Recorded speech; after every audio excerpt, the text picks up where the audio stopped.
Hello बच्चों। 10th class के बच्चों के लिए आज हम स्टार्ट कर रहे हैं जो चैप्टर हमारा है जैव प्रक्रम। हालांकि कल मैंने वीडियो भेजी थी, लेकिन मैं सोचा कि मैं खुद ही आज तुम लोगों को समझा दूँ ये चैप्टर। जैव प्रक्रम होता क्या है बच्चों? सबसे पहले कि जो सजीव वस्तुएं हैं, निर्जीव वस्तुएं हैं, उनमें क्या अंतर आप देखते हैं? कोई पत्थर है, कोई ईंट है, कोई घर है ना, वो उनके अंदर बहुत सारी जो गतिविधियां हैं जो सजीव वस्तु के अंदर होती हैं वो उनमें नहीं होती हैं। चाहे खाना खाना हो, चाहे सांस लेना हो, चाहे बच्चे पैदा करना हो, या बहुत सारी ऐसी चीज़ें जो निर्जीव वस्तुएं नहीं करती हैं, लेकिन सजीव वस्तुएं वो लक्षण दिखाती हैं। और उसी के लिए जो चैप्टर है जैव प्रक्रम हम पढ़ेंगे। बड़ा इंपॉर्टेंट चैप्टर है ये, और 6 नंबर का चैप्टर है आपके पेपर में। जो 10th का सिलेबस है उसमें 6 मार्क्स का है, ये 6 नंबर का आएगा इसमें से। तो शुरू करते हैं। सबसे पहले मैं समझाऊंगा कि जो जैव प्रक्रम है वो क्या है, उसे जैव प्रक्रम किसे कहते हैं। जैव प्रक्रम हमारे शरीर में बहुत सारी गतिविधियां होती हैं बच्चों। जैसे हम भोजन करते हैं, फिर भोजन को पचाना है, चाहे हमारा हृदय जो है वो हमारे शरीर में खून को भेजता है यहाँ से वहाँ, और या फिर जो अपशिष्ट पदार्थ हैं उनको बाहर निकालना है, सांस लेना है, ऊर्जा पैदा करना है, शरीर का रख रखाव है, शरीर की वृद्धि है, हाइट का बढ़ना है, ये सारी गतिविधियाँ करते हैं जीवित वस्तुएं। तो इन सारी चीज़ों को ही मिला के बोलते हैं जैव प्रक्रम। सारी चीज़ों को मिला के, जैसे इसमें बुक में दिया गया है कि जो शरीर के अंदर अनुरक्षण का मतलब होता है कि जो शरीर के अंदर हमारी टूट फूट हो रखी है, तो शरीर के अंदर लगातार मेंटेनेंस का काम चलता रहता है। चाहे आप क्लास में बैठे हों, चाहे आप सो रहे हों, चाहे कहीं भी हों आप, जब तक आप जीवित हैं आपके शरीर में ये जो शरीर के अंदर विभिन्न क्रियाएं हैं वो चलती रहेंगी, और इन सभी क्रियाओं को मिला के बोलते हैं जैव प्रक्रम। और इस चैप्टर में और अगले चैप्टर में मिला के हम पढ़ेंगे कि हमारे शरीर में क्या क्या जैव क्रियाएं होती हैं जिनको जैव प्रक्रम बोलते हैं, और ऐसा क्यों होता है। अब मैं चैप्टर तुम्हें पढ़ाऊँगा, उम्मीद है तुम ध्यान से सुनोगे, क्योंकि जो हमारे शरीर में अस्थि या टूट फूट रोकने के लिए अनुरक्षण प्रक्रम की आवश्यकता होती है, तथा इसके लिए ऊर्जा की आवश्यकता होती है। शरीर के अंदर जो हजारों लाखों कोशिकाएं हैं हमारे शरीर के अंदर, बहुत ज़्यादा जटिल है हमारा शरीर, तो इसलिए जब इसके अंदर जो कोशिकाएं हैं मरती रहती हैं, नए कोशिकाएं बनती रहती हैं। चोट लगी है कहीं पे, वहाँ पे कुछ ठीक होना है, लगातार बीमार हो गए हैं उसे ठीक हो रहे हैं, तो इन सारी चीज़ों को ठीक करने के लिए हमें क्या चाहिए? हमें ऊर्जा की आवश्यकता होती है। यह ऊर्जा जीव के शरीर से बाहर से आती है। ऊर्जा कहाँ से आएगी? जो हम खाना खाएंगे उससे ऊर्जा आएगी, शरीर के अंदर प्रवेश करेगी। तो जो ऊर्जा प्राप्त करते हैं हम खाना खा के, उसको बोलते हैं पोषण। यदि जीव में शारीरिक वृद्धि होती है तो इसके लिए उसके बाहर अतिरिक्त कच्ची सामग्री की आवश्यकता होती है, क्योंकि पृथ्वी पर जीवन कार्बन आधारित अणुओं को बढ़ते अधिकांश खाद्य पदार्थ कार्बन के आधारित कार्बन अनुजटिलता के अनुसार विविध जीव विभिन्न प्रकार के पोषण प्रक्रम की उपयोग करते हैं। अब जो पोषण है, पोषण का मतलब क्या होता है? खाना खाना। विभिन्न प्रकार के जो स्रोत हैं उनसे खाने खाते हैं, और जैसे कोई शाकाहारी होता है, कोई मांसाहारी होता है, पौधों का भी पोषण होता है, कुछ जीव अलग प्रकार के होते हैं, तो पोषण भी अलग प्रकार का होता है। और जीव एक कोषीय जीव है, 9वीं क्लास में पढ़ा था, पैरामीशियम अमीबा एक कोषीय जीव है, और जो बहुकोषीय जीव हैं उनमें जो पोषण होता है बच्चों वो अलग अलग प्रकार का होता है, और वो हम देखेंगे कि वो कैसे कैसे पोषण होता है। चूँकि पर्यावरण के एक जीव के नियंत्रण में नहीं है, अतः ऊर्जा के ये बाह्य स्रोत विविध प्रकार के हो सकते हैं। शरीर के अंदर ऊर्जा के इन स्रोतों के विघटन या निर्माण की आवश्यकता होती है, जिन्हें अतः ऊर्जा में एक समान प्रयुक्त होने चाहिए। जो हम खाना खाते हैं बच्चों, उसका शरीर में पचना भी आवश्यक है। जो रोटी आपने सब्जी खाई है, जो भी खाया आपने सुबह, अगर वो शरीर के अंदर और भी छोटे टुकड़ों में नहीं टूटेगा, विघटित नहीं होगा, तो उससे ऊर्जा प्राप्त नहीं हो सकती। इसलिए उसका विघटन आवश्यक है ताकि उससे ऊर्जा प्राप्त की जा सके। यह विभिन्न आणविक गतियों के लिए विभिन्न शरीर के जीवों में क्षमता शरीर की वृद्धि के लिए आवश्यक अणुओं में निर्माण में उपयोगी। इसके लिए शरीर के अंदर रासायनिक क्रियाओं की एक श्रृंखला की आवश्यकता होती है। अब जो खाना हमने खाया है उसको पचाने के लिए या जो भी अनेक प्रकार की गतिविधियां हमारे शरीर में हो रही हैं, उन सबको करने के लिए हमारे शरीर में क्या है, विभिन्न प्रकार की रासायनिक क्रियाएं होती हैं, जिनको जैव रासायनिक क्रियाएं होती हैं बोलते हैं। उपचयन, अपचयन, अनेक प्रकार की विक्रियाएं होती हैं, और इन क्रियाओं को करने के लिए एकमात्र जो सबसे ज़रूरत चीज़ है वो है ऑक्सीजन। और ऑक्सीजन सबको पता है हम पर्यावरण से प्राप्त करते हैं। कैसे प्राप्त करते हैं? सांस लेके। शरीर के बाहर से ऑक्सीजन को ग्रहण करना तथा कोशिकीय आवश्यकता के अनुसार खाद्य स्रोतों के विघटन में इसका उपयोग श्वसन कहलाता है। अब आगे ये पहले था पोषण, खाना खाना पोषण। अब जो हमने खाना खाया है बच्चों, उससे जो हमने ऊर्जा प्राप्त करी है, ऊर्जा कैसे प्राप्त करी है? ऑक्सीजन की मदद से उस खाने को हमने छोटे छोटे टुकड़ों में तोड़ दिया, तो उसको बोलेंगे श्वसन। ये दूसरा जैव प्रक्रम हमारे शरीर के अंदर हम कर रहे हैं, तो ये श्वसन बोलेंगे इसको। अब जो श्वसन का कार्य है या जो पोषण का कार्य है वो जीवों के अनुसार होता है। भी कोई एक कोशिकीय वाला जीव है, एक कोशिका का जीव है कि बहुकोशिकीय जीव है, इसमें अंतर समझा रखा है। एक कोशीय जीव और बहुकोशीय जीव में क्या क्या अंतर होता है इन जैव प्रक्रमों में। एक कोशिकीय जीव की पूरी तरह पर्यावरण के, क्योंकि एक ही कोशिका है, तो एक कोशिका चाहे वो पानी में रहती है चाहे कहीं भी रहती है, वो पर्यावरण के संपर्क में रहती है कोशिका पूरे तरीके से। इन्हें भोजन ग्रहण करने के लिए, गैसों का आदान प्रदान करने के लिए तथा वर्ज्य का मतलब जो खाना नहीं पचता है उस पदार्थ को बाहर निकालने के लिए किसी अंग की आवश्यकता नहीं, कोई स्पेशल इनको अंग नहीं चाहिए।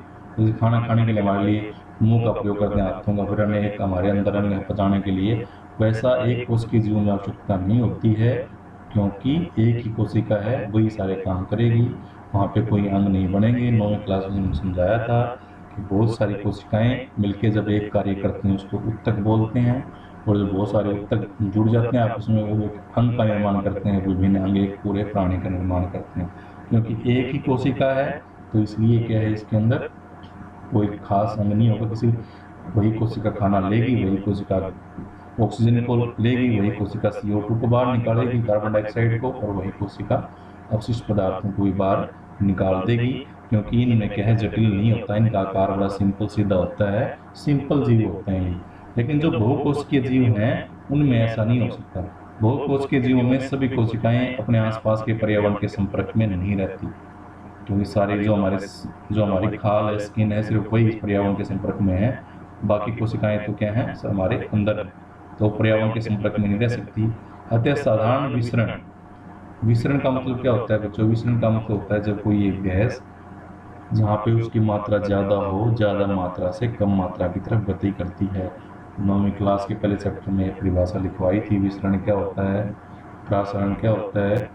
विसरण तो सिंपल, हम लोग जो हैं या जो बहुकोशिकीय जीव हैं, वो एक कोशिकीय जीव की तरह विसरण की सहायता से जिंदा नहीं रह सकते। उनकी ऑक्सीजन की भरपाई नहीं होगी, क्योंकि थोड़ी सी ऑक्सीजन ही अंदर आ सकती है विसरण से।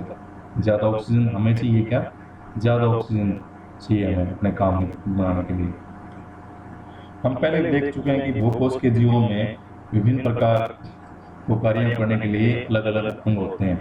इन अंगों का उत्तकों से तथा शरीर के विभिन्न संगठन परिचित हैं। हमने बताया 9वीं क्लास में कि जो अनेक कोशिकाएं मिलकर उत्तक बनाती हैं जो एक विशिष्ट कार्य करते हैं, और अनेक उत्तक मिलकर फिर क्या करते हैं, एक अंग का निर्माण करते हैं।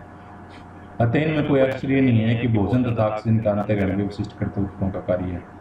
इसलिए जो खाना खाना है वो अलग प्रकार के उत्तकों का कार्य है, ऑक्सीजन को अंदर लेना है वो अलग प्रकार के उत्तक कार्य करेंगे। परंतु इससे एक समस्या पैदा होती है, यद्यपि भोजन एवं ऑक्सीजन का अंतःकरण कुछ विशिष्ट अंगों द्वारा ही होता है, परंतु शरीर के सभी भागों में इसकी आवश्यकता होती है। अब फेफड़ों ने ऑक्सीजन ले ली, मुंह ने खाना खा लिया, लेकिन जो खाना खाया है, जो ऑक्सीजन ली है, वो पूरे शरीर में पहुंचानी है। तो उसके लिए हमें क्या चाहिए?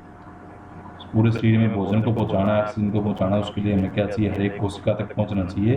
तो शरीर में क्या चाहिए? ट्रांसपोर्ट सिस्टम चाहिए। ट्रांसपोर्ट सिस्टम मतलब जो एक जगह से दूसरी जगह लेके जाए, बस गाड़ियाँ रेलें तो है नहीं। ट्रांसपोर्ट सिस्टम कौन है? हमारे शरीर का खून, ब्लड। तो जो ब्लड है वो क्या है, संवहन तंत्र का कार्य करता है, ये भी एक जैव प्रक्रम का हिस्सा है।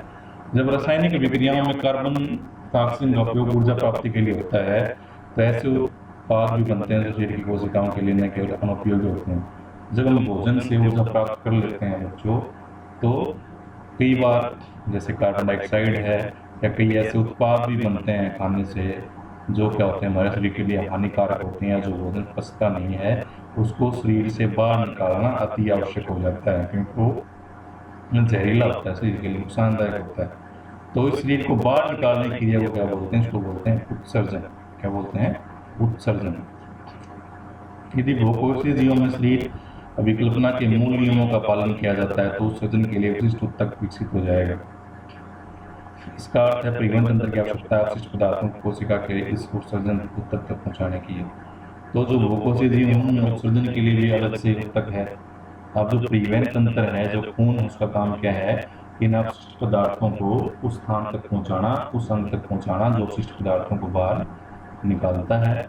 और कल से हम पढ़ेंगे जो सबसे पहला हमारा जो पोषण है वो एक कोषीय जीवों में। आज मैं तुम्हें भेज रहा हूँ, आज तुम्हारा जो काम है वो है ये प्रश्न करने हैं, पाठ्य पुस्तक के 4 प्रश्न। मैं बता देता हूँ थोड़ा सा इनके बारे में, इनकी फोटो भेज रहा हूँ, वो कॉपी में लिखने हैं। हमारे जैसे बहुकोषीय जीवों में ऑक्सीजन की आवश्यकता पूरी करने में विसरण क्यों है पर्याप्त है? अब जो हम लोग हैं उसमें लाखों करोड़ों कोशिकाएं हैं, और सारी कोशिकाएं, हमारा जो शरीर है बहुत ज़्यादा जटिल है। सारी कोशिकाएं वो वातावरण के संपर्क में नहीं है। अब सारी कोशिकाएं वातावरण के संपर्क में नहीं है, इसका मतलब क्या है? विसरण क्या है? विसरण की सहायता से थोड़ी सी ऑक्सीजन ही ले सकते हैं।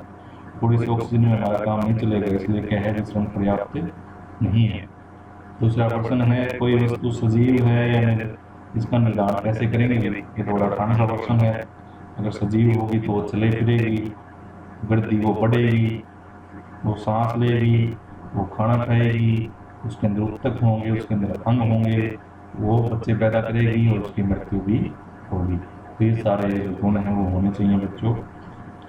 तीसरा प्रश्न है, किसी जीव द्वारा किन कच्ची सामग्रियों का उपयोग किया जाता है? कोई भी जीव है वो कच्चा माल क्या क्या प्रयोग करता है खाना, क्योंकि हम अपना खाना नहीं बनाते, नौवीं क्लास में समझा था, पौधे हमारे लिए खाना बनाते हैं।